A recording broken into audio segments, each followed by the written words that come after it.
नमस्कार, मैं हूं सुमित अवस्थी और आप देख रहे हैं खबरों की खबर। कहते हैं कि आपके शब्द बहुत अहम होते हैं। बोले गए शब्द अगर अच्छे नहीं होते तो फिर आपकी सारी सफाई, सारी दलील धरी की धरी रह जाती है, खास तौर पर तब जबकि आपका काम ही संवाद से जुड़ा हो। आज रात 9 बजे पहली खबर हम आपको दिखाने जा रहे हैं, वो शब्दों के गलत इस्तेमाल के कारण ही सुर्खियों में है। आपको बताएंगे कांग्रेस प्रवक्ता शमा मोहम्मद ने रोहित शर्मा के बारे में क्या कहा, क्यों कहा और कैसे अपने बयान के कारण वो चारों ओर से गिर चुकी है। सुर्खियों में आज महाकुंभ वाले आईआईटी बाबा भी हैं। आज उनका जन्मदिन है, लेकिन आज का दिन उनके लिए अच्छा नहीं रहा क्योंकि आज उन्हें जयपुर पुलिस ने गिरफ्तार किया। आपको सुनाएंगे जमानत पर छूटने के बाद आईआईटी बाबा उर्फ अभय सिंह ने क्या कहा। आज हम आपको एक खबर आपके मतलब की भी दिखाने वाले हैं।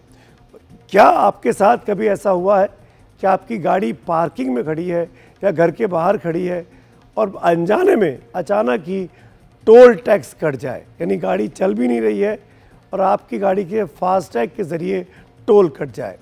ये ऐसा क्यों होता है, ये क्या है पूरा घपला, आपको विस्तार से हम आज बताने वाले हैं। लेकिन शुरुआत करेंगे भारतीय क्रिकेट टीम के उस कंट्रोवर्सी को लेकर जो रोहित शर्मा के नाम पर कांग्रेस की प्रवक्ता शमा मोहम्मद के एक बयान से शुरू हुई है। रोहित शर्मा को लेकर शमा मोहम्मद ने एक बयान दिया। दरअसल कांग्रेस की प्रवक्ता, उन्होंने एक्स पर एक ट्वीट किया, पोस्ट किया और उस पोस्ट में रोहित शर्मा को मोटा कह दिया। जाहिर है इसके बाद कांग्रेस ने अपनी प्रवक्ता के बयान से खुद को अलग कर लिया, लेकिन पार्टी को चाहे अनचाहे काफ़ी कुछ सुनना पड़ा क्योंकि विपक्ष के पास मंच भी था और मौका भी। हमने आज आपके लिए राजनीति से अलग भी इस मुद्दे को अलग से खंगालने की कोशिश की है।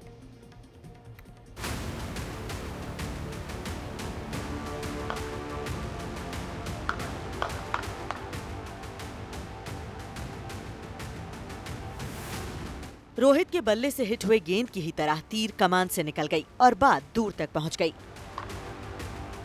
कांग्रेस की नेशनल प्रवक्ता डॉक्टर शमा मोहम्मद ने भारत न्यूजीलैंड के मैच और सेमीफाइनल से ठीक पहले टीम इंडिया के कप्तान रोहित शर्मा को लेकर ऐसी टिप्पणी की जिसके बाद वो हिट विकेट होती नजर आईं। सबसे पहले देखिए कि शमा मोहम्मद ने क्या लिखा था। शमा ने एक्स पर टिप्पणी की कि रोहित शर्मा एक खिलाड़ी के तौर पर मोटे हैं, उन्हें वजन कम करने की जरूरत है।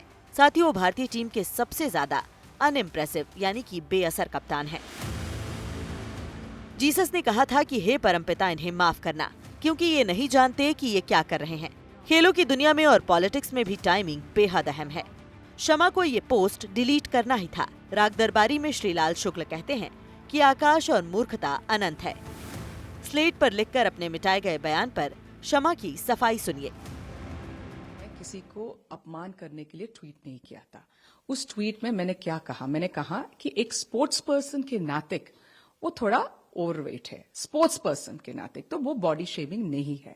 और मैंने कहा कि वो एक अनइम्प्रेसिव कैप्टन है क्योंकि मैंने उसको कंपेयर किया था राहुल द्रविड़ से, सचिन तेंदुलकर, सौरव गांगुली, विराट कोहली और महेंद्र सिंह धोनी, कपिल देव। और उसमें तो मुझे अच्छा नहीं लगा, लेकिन मैं नहीं समझ पा रही क्योंकि हमला क्यों कर रही हो ये वक्त लोग। मैं आज ये भी कहना चाहती हूँ, जब विराट कोहली ने शामी के साथ खड़े रहे थे तो कितना उनके ऊपर बीजेपी के लोग ने क्यों हमला किया, वो गलत है। अभी मैं एक जेनेरिक ट्वीट किया, उसके ऊपर मुझे हमला कर रहे हो। किसी को आप मोटा कहें, अनइम्प्रेसिव कहें तो क्या गलत है? और आप चाहती हैं कि देश के खेल प्रेमी रोहित शर्मा की शानदार टाइमिंग वाली पारी में आपकी बातों का ख्याल करें और आपके लिए तालियां बजाएं। राजनीति का तो क्या ही कहा जाए, लेकिन मैदान में आप सेल्फ गोल करते हैं, हिट विकेट होते हैं तो अपने भी कोसते हैं और विपक्षी जश्न मनाते हैं। भारत की लोकतांत्रिक उपलब्धि होती है तो राहुल गांधी विदेश जाकर एक सवाल खड़े करते हैं भारत की लोकतांत्रिक संस्थाओं पर, और इसी श्रृंखला में राहुल गांधी और सोनिया गांधी से प्रेरणा लेते हुए आज कांग्रेस पार्टी ने भारतीय क्रिकेट टीम पर भी सवाल खड़े किए हैं। ये बयान संयोग नहीं, ये सोचा समझा प्रयोग है। इसीलिए कांग्रेस ने अभी तक इन पर कोई कार्रवाई नहीं की, ना करेगी। और देखिए, एक होता है टिप्पणी करना, क्रिटिक करना, इसका अधिकार सबको है, पर किसी को फैट शेम करना और उनकी कैप्टनसी की रिकॉर्ड वो पूछ रहे हैं जिनके खुद के कैप्टन राहुल गांधी ने उनको दिल्ली में 6 डक दिलवाए हैं, जिनके खुद के कैप्टन ने 90 से ज्यादा चुनाव हरवाए। अरे अपने कैप्टन का ट्रैक रिकॉर्ड देखो। रोहित शर्मा ये नेचुरल प्लेयर है, वो बॉडी बना के एब्स बना के क्रिकेट नहीं खेलता है, वो नेचुरल क्रिकेटर है, वो नेचुरली खेलता है। शमा को शायद ये मालूम नहीं कि हर खेल और खिलाड़ी का फिटनेस लेवल अलग होता है, और ये भी कि क्रिकेट दूसरे खेलों की तुलना में फिटनेस से कहीं ज्यादा स्किल्स का खेल है। क्रिकेट इतिहास भरा पड़ा है जब वजन में ज्यादा नजर आने वाले क्रिकेटरों ने अपने स्किल्स और कामयाबी से दुनिया को अपना लोहा मनवाया। श्रीलंका के वर्ल्ड चैंपियन कप्तान अर्जुन राणातुंगा, ऑस्ट्रेलियाई डेविड बून, बेमिसाल शेन वॉर्न, इंग्लैंड के कप्तान माइक गेटिंग और न जाने कितने ऐसे जानदार क्रिकेटरों ने दुनिया भर के फैंस का दिल जीता। शमा वर्ल्ड चैंपियन कप्तान रोहित शर्मा की कामयाबियों से भी खफा दिख रही हैं। आगे हम आपको रोहित का रिकॉर्ड भी दिखाएंगे, लेकिन गलत बयानी करने और लोकतंत्र की दुहाई देने की ये अदा तो देखिए। मैंने उसको कंपेयर किया था राहुल द्रविड़ से, सचिन तेंदुलकर, सौरव गांगुली, विराट कोहली और Mahendra Singh Dhoni, Kapil Dev. I put in a statement because I found him, I have the right, it's a democracy, what is wrong in saying? और रोहित शर्मा के बारे में जो कुछ शमा मोहम्मद ने कहा, इसके बाद क्रिकेट की दुनिया से जुड़े जो लोग हैं उनका क्या कहना है, आइए आपको वो सुनवाते हैं। देखिए, रोहित शर्मा के ऊपर जो अभी बयान दिए गए हैं उनके ऊपर मैं सिर्फ यही कहना चाहूँगा कि देखिए, ये एक ऐसा खिलाड़ी है जिसने देश को बहुत सर्व किया है, बहुत सेवा करी है, और आज भी यहाँ पे मौजूदा स्थिति में वो टीम को बढ़िया तरीके से लड़ा रहा है, और वहाँ टीम बहुत अच्छा खेल रही है उनके अंडर दुबई में। तो उनके बारे में जो बयान दिया गया है कि उनकी फिटनेस सही नहीं है, बॉडी शेप ठीक नहीं है, व्हाट्सोएवर इट इज सेड, मुझे नहीं लगता है कि किसी को भी वो हक बनता है उनके बारे में, निजी चीज़ों के बारे में ऐसे बोलने के लिए कि उनकी फिटनेस नहीं है। अगर फिटनेस ठीक नहीं होती तो शायद वो भारतीय टीम का हिस्सा नहीं होते, और वो तो कप्तान है। तो भारतीय टीम में आने के लिए फिटनेस आपको कई लेवल हैं जो पास करने पड़ते हैं, वो निश्चित तौर पे उन्होंने किए हैं, वो तभी टीम का हिस्सा है। रोहित शर्मा के बारे में जो टिप्पणी शमा मोहम्मद ने की, हमने सोचा कि क्रिकेट की दुनिया में ऐसे कितने खिलाड़ी हुए हैं जिनके बारे में ये परसेप्शन है कि वो मोटे हैं, और उनका परफॉर्मेंस कैसा रहा है, उन्होंने अपना टेन्योर कैसे बिताया है। तो आज हमने ऐसे ही कुछ वज़नदार खिलाड़ियों की लिस्ट बनाई है जो अपने खेल की वजह से वज़नदार माने जाते हैं, बताए जाते हैं। ख़ास बात यह कि ज़्यादा वज़न होने के बावजूद इन तमाम खिलाड़ियों का खेल शानदार रहा, और इसीलिए हम इस टीम को कह रहे हैं वज़नदार क्रिकेटर 11। आप भी इन्हें देखिए, याद कीजिए, और आज के विवाद से जोड़कर समझिए कि क्रिकेट में भला किसी खिलाड़ी पर उसके वज़न के आधार पर टिप्पणी कैसे की जा सकती है। सबसे पहला नाम इंजमाम उल हक का, पाकिस्तान टीम के कप्तान, 120 टेस्ट मैच खेले, 378 वनडे मैच खेले। डेविड बून ऑस्ट्रेलिया टीम के कप्तान रह चुके हैं, 107 टेस्ट मैच खेले, 181 वनडे खेले। अर्जुन राणातुंगा श्रीलंका टीम के कप्तान रहे, 93 टेस्ट मैच खेले, 269 one day. Mike Gatting England team के कप्तान रहे, 79 टेस्ट मैच खेले, 92 वनडे खेले। जेसी राइडर न्यूजीलैंड टीम के खिलाड़ी, 18 टेस्ट मैच और 48 वनडे खेले हैं। शेन वॉर्न ऑस्ट्रेलिया टीम से खेलते रहे, 145 टेस्ट मैच खेले, 194 वनडे खेले। मर्व ह्यूज ऑस्ट्रेलिया टीम के एक और खिलाड़ी, 53 टेस्ट और 33 वनडे खेल चुके। दिलीप मेंडिस श्रीलंका टीम के कप्तान रहे, 24 टेस्ट मैच खेले, 79 वनडे खेले। कॉलिन काउड्रे इंग्लिश टीम के कप्तान, 114 टेस्ट मैच खेले, 1 वनडे भी खेला। आजम खान पाकिस्तान टीम के खिलाड़ी, 14 T20 मैचेस खेले। रोमेश पवार भारतीय टीम के खिलाड़ी रहे, 2 टेस्ट और 31 वनडे खेले। सरफराज खान अभी भी भारतीय टीम से खेलते हैं, 6 टेस्ट मैच खेल चुके हैं। जिन लोगों का क्रिकेट से नाता नहीं रहा है उन्होंने भी कांग्रेस प्रवक्ता के बयान पर क्या बयान दिया, आइए सुनते हैं। इस तरीके कमेंट उन लोगों के लिए करना जो कि भारत को सम्मान दिलाते हैं, क्योंकि हम सब जानते हैं कि क्रिकेट भारत हो चाहे भारतीय लोग हो, उनके लिए सिर्फ एक गेम नहीं है, एक इमोशन है। और ऐसे में रोहित शर्मा के लिए इस तरीके का कोई भी बयान देना, कोई भी ऐसी बात बोलना, इट्स वेरी डिसरिस्पेक्टिंग। सो मैं बोलना चाहूंगी, मुझे तो सुन के पढ़ के बिल्कुल अच्छा नहीं लगा। और रोहित शर्मा अपने आप में बहुत ही फिट कप्तान है और उन्होंने जो है वो भारत को और भारतीय लोगों को जिस तरीके से दुनिया के पटल पर जो पहचान दिलाई है, जो रिस्पेक्ट दिलाई है, इसके लिए we should be very grateful to him. And this kind of comment doesn't look nice. Unimpressive captain Rohit Sharma, really एक क्रिकेटर जो हमारे नेशन के लिए इतना अच्छा खेलते हैं, जिनके अंडर पूरी हमारी टीम, इंडियन टीम इतना अच्छा परफॉर्म करती है, उनके लिए ऐसे बॉडी शेमिंग के नेगेटिव कमेंट्स करना बिल्कुल ठीक नहीं है। It is highly shameful. Rohit Sharma के खेल के दो पहलू हैं, एक तो वो शानदार बैट्समैन है और वो शानदार कप्तान है। जिस तरीके के बॉलिंग चेंजेस वो करते हैं इसी चैंपियंस ट्रॉफी में देखिए, उसी की वजह से भारत ने तीनों मैचेस में अपने अपोनेंट टीम को ऑल आउट किया है। और ये रोहित शर्मा की कप्तानी को भी उतना ही श्रेय जाता है जितना अच्छा गेंदबाजों को जाता है, हमारे बॉलर्स को जाता है। रोहित शर्मा की कामयाबी से जुड़े शानदार आंकड़े अब मैं आपके सामने रखता हूँ। 2024 में T20 वर्ल्ड कप का हिसाब किताब जीतने वाले सिर्फ दूर से भारतीय कप्तान वो बने हैं, ये तमगा उनको हासिल हुआ है। 2023 में भारतीय टीम को वनडे वर्ल्ड कप के फाइनल तक पहुंचाने वाले वो चौथे भारतीय कप्तान बने हैं। 2023 में टीम को वर्ल्ड टेस्ट चैंपियनशिप के फाइनल में पहुंचाने वाले वो सफल कप्तान रहे। उन 5 भारतीय कप्तानों में शामिल है जिनकी टीम वनडे वर्ल्ड कप का फाइनल खेल पाई थी। बतौर कप्तान सबसे ज़्यादा रन बनाने वालों की लिस्ट में रोहित शर्मा 7वें नंबर पर आते हैं। तो बात सिर्फ क्रिकेटर की नहीं है, बात सिर्फ क्रिकेट की भी नहीं है। फिटनेस ज़रूरी है, लेकिन आप किसी के शरीर की बनावट के आधार पर उसे अनफिट होने का सर्टिफिकेट कैसे दे सकते हैं। आज हमने क्रिकेट से बाहर निकलकर भी कुछ आम लोगों से बात की, आइए सुनते हैं। वजन बड़ा ज़्यादा होना उसकी अच्छे खेलने का कंपैरिजन नहीं है। आप किसी को उससे नहीं माप सकते कि उसका वज़न बढ़ा हुआ है तो वो अच्छा नहीं खेल सकता। आप पुराने पास्ट में जाएं तो मियां दाद, इंजमाम उल हक, डेविड बून, इन सब का वज़न बहुत था लेकिन ये बहुत अच्छा खेलते थे। और क्या कहते हैं, अगर वज़न से कोई मतलब नहीं है। मेरा भी वज़न बढ़ा हुआ है और मैं 100 पुशअप्स मारता हूँ। तो वज़न बढ़ा होना आपके फिटनेस का वो नहीं है। हाँ, वज़न कम रहने से आदमी भाग सकता है तेज़, ये कर सकता है। ऐसा नहीं है कि ज़्यादा वज़न वाले भाग नहीं सकते, वो भी भागते हैं। वो कप्तान वो है जिसने 5 IPL जितवाए हैं और उसने T20 वर्ल्ड कप जितवाया है।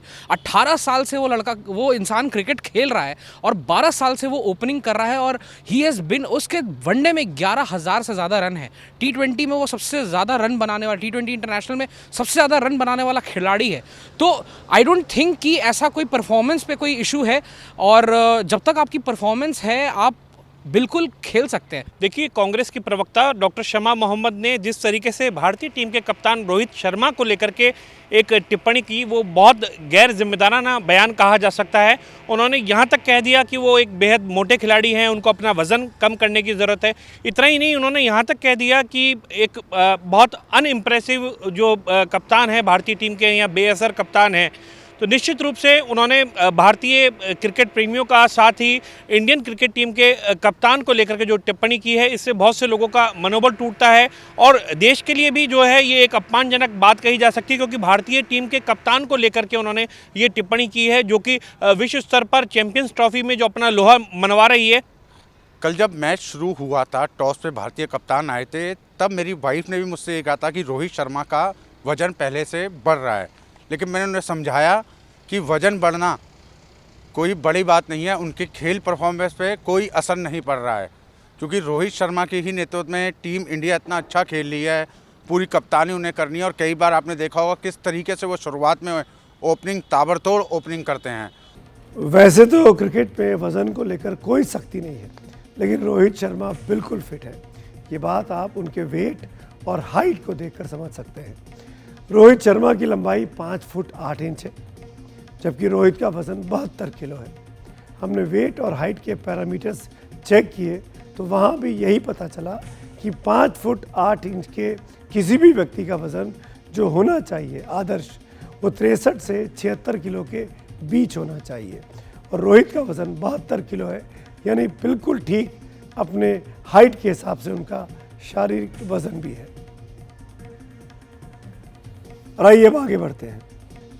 महाकुंभ से चर्चा में आए आईआईटी बाबा अभय सिंह के खिलाफ पुलिस ने आज मामला दर्ज किया।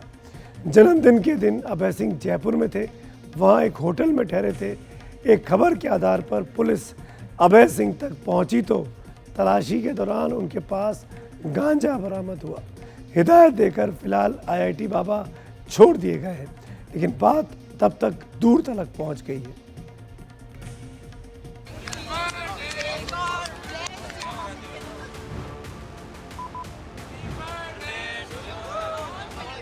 कोई ओपिनियन नहीं है ना उसके बारे में, क्योंकि वो लो ही वैसा है ना थोड़ा।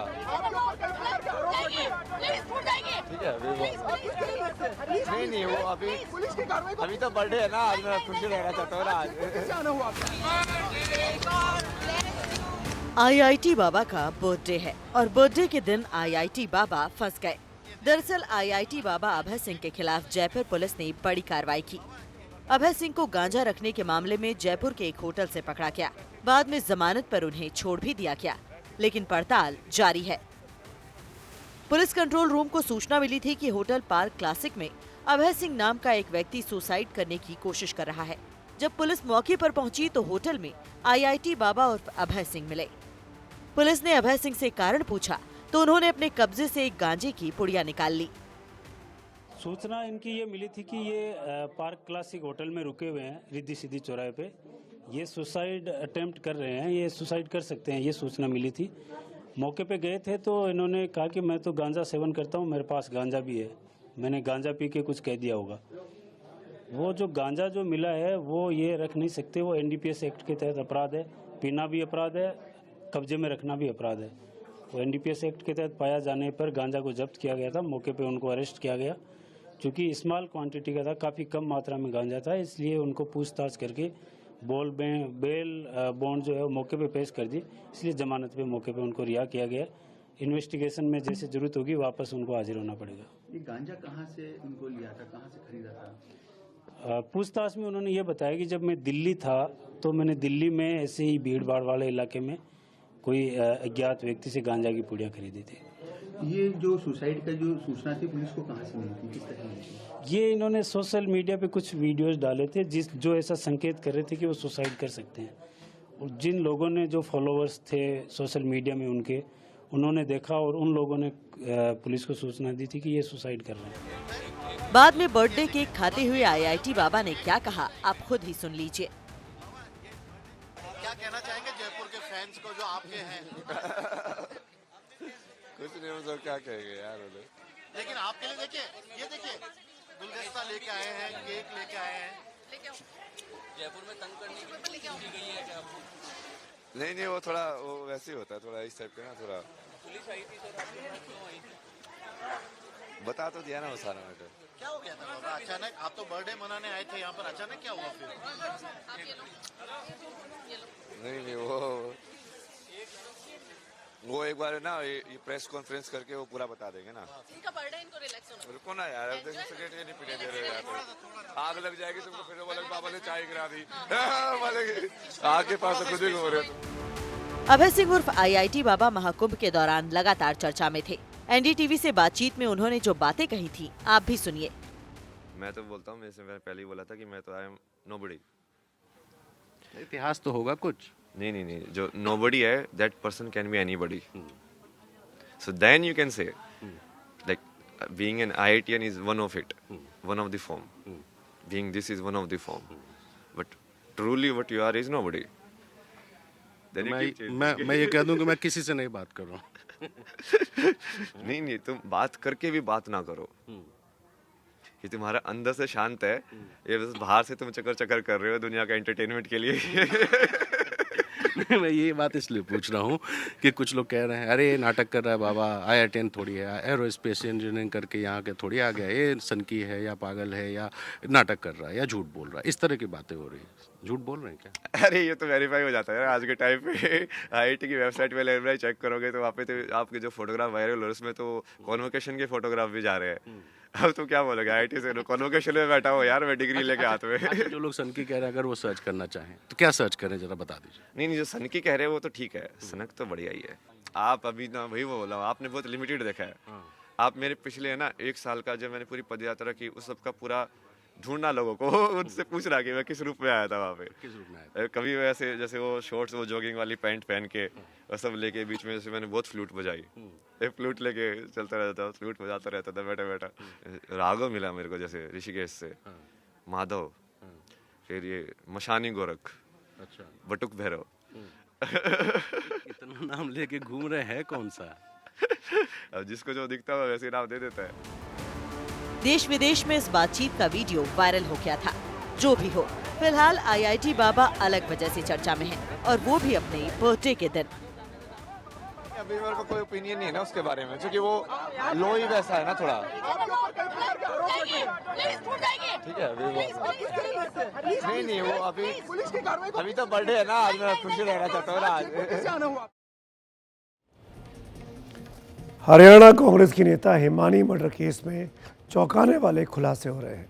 दिल्ली पुलिस और हरियाणा पुलिस ने बहादुरगढ़ के सचिन नामक युवक को गिरफ्तार किया। आरोपी मोबाइल की दुकान चलाता है। पुलिस उससे पूछताछ कर रही है। हिमानी हत्याकांड में ये पहली गिरफ्तारी है।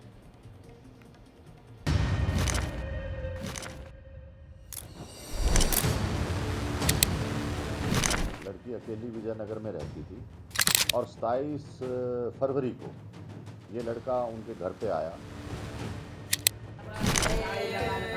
वो तो 28 तारीख को भी दोपहर तक तो पार्टी के कार्यकर्ताओं से उसकी बात हुई है। कांग्रेस नेता और सोशल मीडिया क्रिएटर 22 साल की हिमानी नरवाल की हत्या का मामला आखिरकार सुलझा लिया गया। रोहतक में हुई इस हत्या के आरोप में पुलिस ने बहादुरगढ़ के सचिन को गिरफ्तार किया है। पुलिस के मुताबिक 30 साल के सचिन की हिमानी से करीब 1.5 साल पहले सोशल मीडिया के जरिए दोस्ती हुई, जिसके बाद दोनों मिलते रहते थे। आरोपी ने पुलिस को बताया कि हिमानी उससे कई बार पैसे ले चुकी थी और लगातार पैसे के लिए ब्लैकमेल करती थी, इसलिए उसने हिमानी की हत्या कर दी। जो एक्यूज्ड है वो गिरफ्तार कर लिया गया, जो कि 1.5 साल पहले से इंस्टाग्राम, सोशल मीडिया आना जाना उसका इनके घर पे था। लड़की अकेली विजयनगर में रहती थी और 27 फरवरी को ये लड़का उनके घर पे आया और इनकी आपस में कहा सुनी होगी और इसने ये जो मोबाइल चार्जर की केबल है उससे गला घोंट के और उसको वहीं मार दिया। सचिन 2 बच्चों का पिता है और एक मोबाइल रिपेयर शॉप चलाता है। पुलिस का कहना है कि सचिन 27 फरवरी की रात 9 बजे हिमानी से मिलने आया। 28 फरवरी की सुबह 5 बजे उसका हिमानी से पैसों के लेन देन को लेकर झगड़ा हुआ। फिर उसने मोबाइल चार्जिंग वायर से हिमानी का गला घोंट दिया। इस दौरान हिमानी ने उसके हाथ में कई जगह काटा। उसके हाथ का खून एक रजाई में पोंछा। इसके बाद वो हिमानी की अंगूठी, सोने की चेन, मोबाइल, लैपटॉप और गहने लेकर हिमानी की ही स्कूटी से अपने घर चला गया। फिर 28 फरवरी की शाम हिमानी के घर वापस लौटा और हिमानी के घर में रखे सूटकेस में उसकी डेड बॉडी को पैक किया। पुलिस का कहना है कि सचिन 28 फरवरी की रात करीब 11 बजे हिमानी का शव एक किराए के ऑटो में लेकर निकला। रोहतक के विजयनगर इलाके में ये घर है हिमानी का। पुलिस के मुताबिक हिमानी की हत्या उसी के घर में की गई और यहीं पर उसी के सूटकेस में उसके शव को पैक किया गया। उसके बाद आरोपी सूटकेस यहां से लेकर जो सांपला का बस स्टैंड है वहां तक गया और वहां फ्लाईओवर के पास झाड़ियों के बीच में उस सूटकेस को फेंककर वहां से भाग गया। सचिन ने हिमानी के घर से करीब 26 किलोमीटर दूर उसका शव सांपला बस स्टॉप के पास फेंक दिया। सचिन ने हत्या करने के बाद शव को एक सूटकेस में रखा और ये सूटकेस भी हिमानी का था। उसके बाद वहां से सूटकेस लेकर करीब 26 किलोमीटर की दूरी तय की और आधा घंटे का सफ़र तय करने के बाद यहाँ पहुँचा और यहाँ पर उसने शव को फेंक दिया, जो 1 मार्च की सुबह करीब 11 बजे बरामद हुआ। और उसके बाद फिर कुछ स्थानीय कांग्रेस के नेताओं ने शव की पहचान की। इसके अलावा जो हिमानी के घर वाले थे उनको भी बुलाया गया और उन्होंने भी हिमानी के शव की पहचान की। उसके बाद ये पूरा मामला खुला और फिर जांच के बाद आरोपी सचिन को गिरफ्तार कर लिया गया। शव को ठिकाने लगाने के बाद आरोपी बस से अपने घर चला गया। उसने हिमानी के गहने गिरवे रख दिए, जहां से उसे करीब 3 लाख रुपए मिले। पुलिस ने सचिन को दिल्ली के मुंडका इलाके से गिरफ्तार किया है। इस बीच हिमानी की मां ने एनडीटीवी को बताया कि हिमानी का कोई प्रेमी नहीं था और ब्लैकमेलिंग वाली बात भी गलत है। एक बंदा घर में आना जाना तो शक भी हो, जब ये मेरे को ये पता है पार्टी के कार्यकर्ता भी आते हैं, दोस्त भी आते हैं, स्कूल के मतलब जैसे लड़कियां वगैरह भी पीजी से मतलब कॉलेज की यूनिवर्सिटी की आया करती, टीचर भी आते थे हैं और फ्रेंड भी आते थे। तो फ्रेंड और बॉय फ्रेंड में बहुत ज़्यादा फर्क होता है, ठीक है। मेरी बेटी फ्रेंड तक ही सीमित थी, ये पूरे रोहतक को पता है कि वो किसी का एक लफ्ज़ बर्दाश्त नहीं करती थी। उस दिन मेरी बेटी के साथ कुछ ऐसा हुआ है कि मतलब उससे कुछ गलत डिमांड की गई है, तब उसने मतलब जवाब दिया, हाथापाई हुई है, तो ये कारण हुआ है। पैसे की डिमांड मेरी बेटी पैसे को तो मायना रखती ही नहीं थी बिल्कुल। आरोपी ने यह भी कहा कि इसी घर में उसने हत्या की और हिमानी के सूटकेस में ही शव को पैक किया। वो तो मैं भी बता रही, सूटकेस हमारे घर का है। कोई ऐसा बंदा हो सकता है जिसको पर वो सबसे ज्यादा विश्वास कर सकती है, वही मेरे घर तक अंदर तक आ सकता है। आम आदमी मेरे घर तक नहीं आ सकता। पुलिस के मुताबिक हिमानी का पूरा सामान आरोपी की निशानदेही पर बरामद कर लिया गया। हिमानी कांग्रेस पार्टी से पिछले 10 सालों से जुड़ी हुई थी। हिमानी ने भूपेंद्र हुड्डा और उनके बेटे दीपेंद्र हुड्डा का चुनाव प्रचार भी किया था। राहुल गांधी की भारत जोड़ो यात्रा में राहुल गांधी के साथ उनकी ये फोटो काफी वायरल हुई थी। हिमानी रोहतक से लॉ की पढ़ाई भी कर रही थी। रोहतक से कैमरा पर्सन जेवियर के साथ मुकेश सिंह सेंगर, एनडीटीवी इंडिया। और आइए आगे बढ़ते हैं। क्या आपके साथ ऐसा कभी हुआ कि अपनी गाड़ी किसी टोल प्लाजा से गुजरी भी नहीं, बावजूद इसके आपके फ़ोन पर फास्टैग वॉलेट से पैसे कटने का एसएमएस आया हो सकता है आपके साथ ऐसा ना हुआ हो, लेकिन ऐसी कई शिकायतें सामने आ रही हैं। ये एक नया तरह का एक और ऑनलाइन स्कैम सामने आया है। अब इसके सिस्टम को ठीक करने की कवायद की जा रही है। क्या है पूरा मामला, कैसे ये होता है, आखिरकार फर्जी टोल टैक्स काटने का खेल कौन खेल रहा है, पार्किंग में खड़ी कार से कैसे टोल का पैसा कट जाता है, इस रिपोर्ट को देखिए, पूरा खेल समझिए।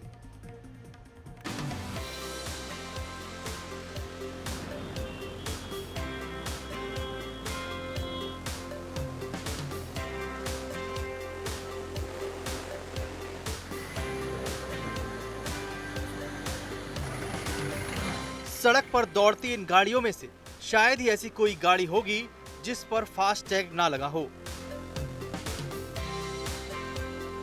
क्योंकि फास्टैग आपकी जिंदगी आसान बनाती है। फास्टैग आपका वक्त बचाती है।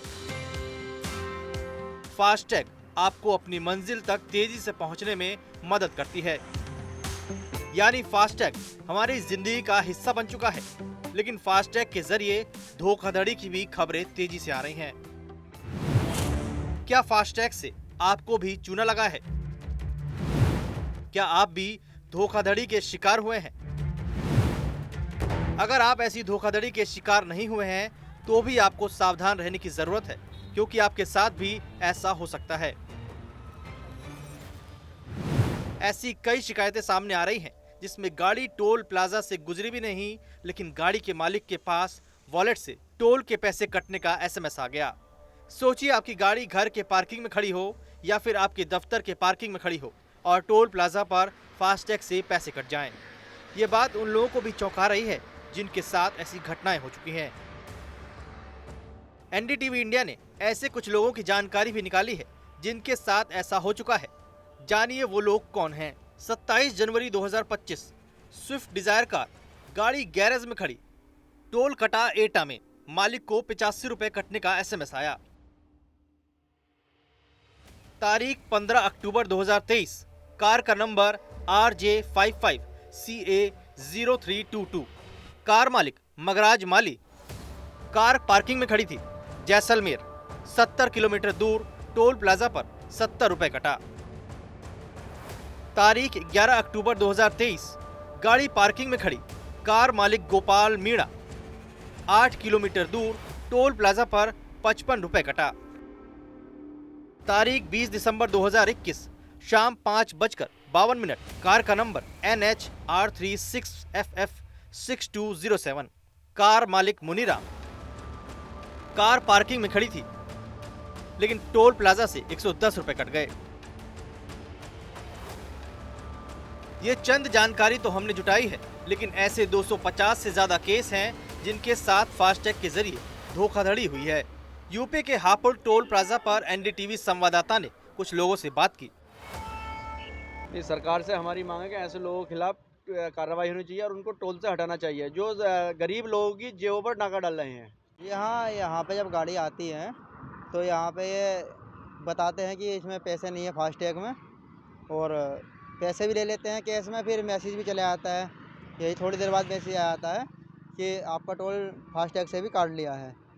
इसलिए और कभी कभी ऐसा भी होता है कि घर पे गाड़ी खड़ी है और ये गाड़ी का एक आध नंबर चेंज करने के बाद में और घर पे ही टोल कट जाता है, मैसेज आता है। जब भी हमारी कभी गाड़ी पार्किंग में हुई या हम कहीं और हैं तो टोल कट जाता था। अब हम सोच रहे हैं ये हुआ क्या, कैसा फ्रॉड है। और ये अब मैंने सुना कि 1 लाख का जुर्माना टोल पे लगेगा अगर हमारा ऐसा होता है तो वही इस फैसले से हम तो बहुत खुश हैं। अगर मतलब अननेसेसरली नहीं तो हम ही परेशान होते थे कि कहीं गए नहीं है और टोल कट गया है। तो अगर ऐसा फैसला हुआ है तो बहुत बढ़िया है। हम तो इस टोल से जैसे रोज 2-3 बार निकलते हैं, बट अगर टोल 2 बार की जगह 4 बार कट जाएगा तो उसमें नुकसान तो हमारा ही है। टोल आज की डेट में कम तो है नहीं, 250 रुपए का टोल है ये, तो अच्छा है अगर फैसला हुआ है। फास्टैग के जरिए धोखाधड़ी मामले आने के बाद एनएचएआई ने सख्ती की है और कम से कम 250 मामलों में टोल कलेक्टरों पर एक्शन लिया है। ऐसी गलती सामने आने पर राजमार्ग प्राधिकरण की टोल प्रबंधन इकाई IHMCL ने 1 लाख रुपए का जुर्माना लगाना शुरू कर दिया है। जो ये शिकायत आ रही है, हम टोल जो कलेक्ट करते हैं वो फास्टैग से करते हैं। कभी कभी ये होता है कि जो फास्टैग आपकी गाड़ी पे लगा हुआ वो बर्न आउट है या खराब हो गया है या आपने उसको बड़े लास्ट मोमेंट पे रिचार्ज कराया, उस सिस्टम में अपडेट नहीं हुआ है। ऐसे समय में वहाँ एक मैनुअल इंटरवेंशन होता है, और जो मैनुअल इंटरवेंशन होता है वो व्हीकल के बेस पे होता है, व्हीकल नंबर से होता है। उस समय क्योंकि टोल ऑपरेटर भी बहुत तेजी में है, उसको भी नंबर ऑफ ट्रांजेक्शन करने हैं, उसके ऊपर प्रेशर है, तो जो मैनुअल नंबर वो डालता है अगर उसमें वो गलत कर जाता है तो जो आपने बताया उस तरह की शिकायतें आ सकती हैं। जानकारी के मुताबिक IHMCL के पास फास्टैग से धोखाधड़ी की हर महीने कम से कम 50 शिकायतें सामने आ रही थी, लेकिन अच्छी बात यह है कि सख्ती किए जाने के बाद इसमें काफी कमी आई है। Bureau report, NDTV India.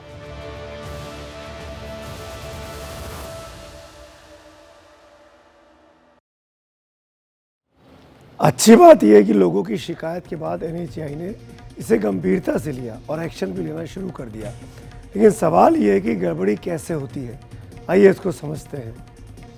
NHAI के अनुसार ऐसा तब होता है जब टोल ऑपरेटर गाड़ी का नंबर गलत दर्ज कर लेते हैं। इसके अलावा कई बार अलग अलग कारणों से फास्टैग सही से रीड नहीं होता तो भी गलती से फास्टैग से पैसे कट जाते हैं।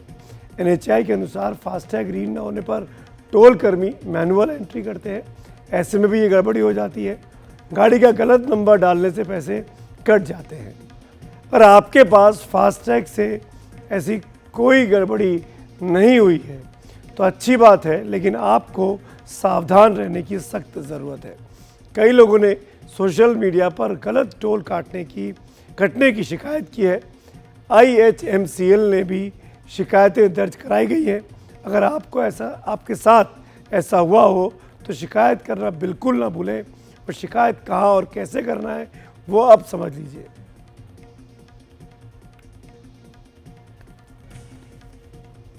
ये देखिए, गलत पैसा कटने पर 1033 पर आप फ़ोन कर सकते हैं। falsededuction@ihmcl.com पर ईमेल कर सकते हैं। ये IHMCL की मेल आईडी है। गलत पैसा कटने पर मामले की जांच की जाती है।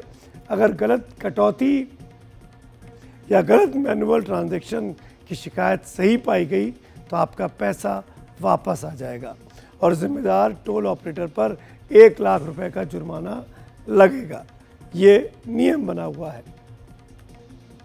इसके तहत ही कार्रवाई की जाएगी अगर टोल पर ये धांधली पकड़ी गई कि आपका फास्टैग से गलत पैसा कट रहा है। और आइए अब बढ़ते हैं आज की अगली खबर की ओर। आज 3 मार्च है, वो तारीख जब दुनिया विश्व वन्यजीव दिवस मनाती है। ये दिन दुनिया के लिए जितना खास है, प्रधानमंत्री मोदी के लिए भी उतना ही खास है। इसे प्रधानमंत्री मोदी ने और ख़ास तब मना दिया जब जंगल सफारी का दौरा किया और फिर जंगल के राजा को अपने कैमरे में कैद किया। ये रिपोर्ट देखिए।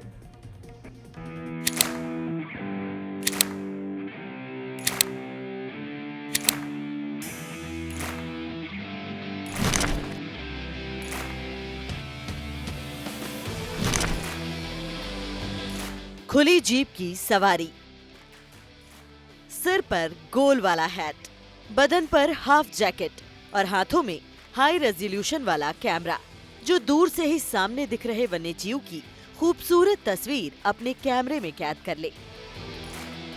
प्रधानमंत्री मोदी का बिल्कुल अलग अंदाज जब वो जंगल सफारी के दौरे पर निकले और बन गए शानदार फोटोग्राफर।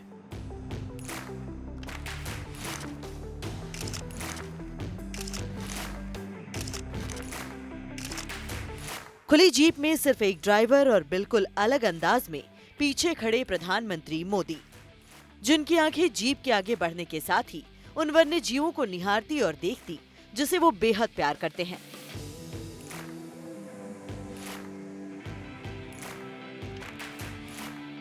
फिर हर जीव की तस्वीर अपने कैमरे में कैद करते रहे। जंगल सफारी में प्रधानमंत्री मोदी का सामना जंगल के राजा से भी हुआ। एक तरफ जंगल का राजा और उसका परिवार, तो दूसरी तरफ प्रधानमंत्री मोदी की खुली जीप वाली सवारी। हाथों में कैमरा हो तो भला पीएम जंगल के राजा शेर और उसके परिवार को अपने कैमरे में कैद कैसे नहीं करते। यानी इस दौरे के दौरान पीएम मोदी ने कैमरे पर अपना हाथ खूब आजमाया। जंगल सफारी में बाघ हो या फिर तेंदुआ, गेंडा हो या फिर हिरन, हर तस्वीर पीएम मोदी ने अपने हाई रेजोल्यूशन वाले कैमरे में कैद की। इस दौरे के जरिए पीएम मोदी ने दुनिया को ये संदेश दिया कि वन्य जीवों का संरक्षण बेहद जरूरी है। इस दौरे के जरिए पीएम मोदी ने दुनिया को बताया कि संसार को बैलेंस करने के लिए वन्य जीवों का होना कितना जरूरी है। पीएम मोदी के इस दौरे के दौरान पूरा काफिला उनके साथ मौजूद रहा। जंगल सफारी में पीएम मोदी के दौरे के दौरान NBWUL में 47 सदस्य रहे, जिनमें सेना प्रमुख, अलग अलग राज्यों के सदस्य, इस क्षेत्र में काम करने वाले गैर सरकारी संगठनों के प्रतिनिधि, मुख्य वन्यजीव वार्डन और विभिन्न राज्यों के सचिव भी मौजूद रहे। रिलायंस जामनगर रिफाइनरी परिसर में स्थित पशु बचाव, संरक्षण और पुनर्वास केंद्र वनतारा का भी रविवार को पीएम मोदी ने दौरा किया था। ये बचाव केंद्र बंदी हाथियों और दूसरे वन्यजीवों के कल्याण के लिए समर्पित है। Bureau report, NDTV India.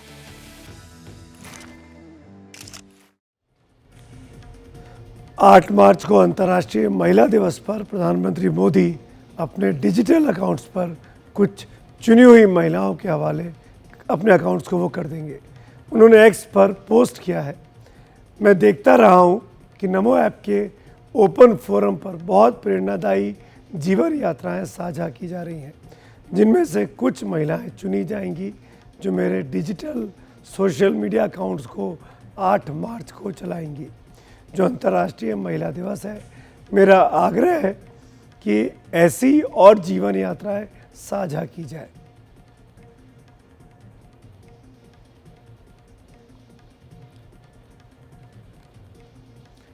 Bihar विधानसभा में आज फिर एक दिलचस्प तस्वीर दिखी। सम्राट चौधरी जब बजट पेश कर रहे थे तो तेजस्वी का मुंह चल रहा था। नीतीश कुमार को लगा कि तेजस्वी उनकी नकल कर रहे हैं। उन्होंने इशारा करके टोका कि कहीं मेरी नकल तो नहीं कर रहे। सदन के बाहर तेजस्वी ने बताया कि वो तो बस कुछ खा रहे थे, जिससे नीतीश को ये भ्रम हुआ।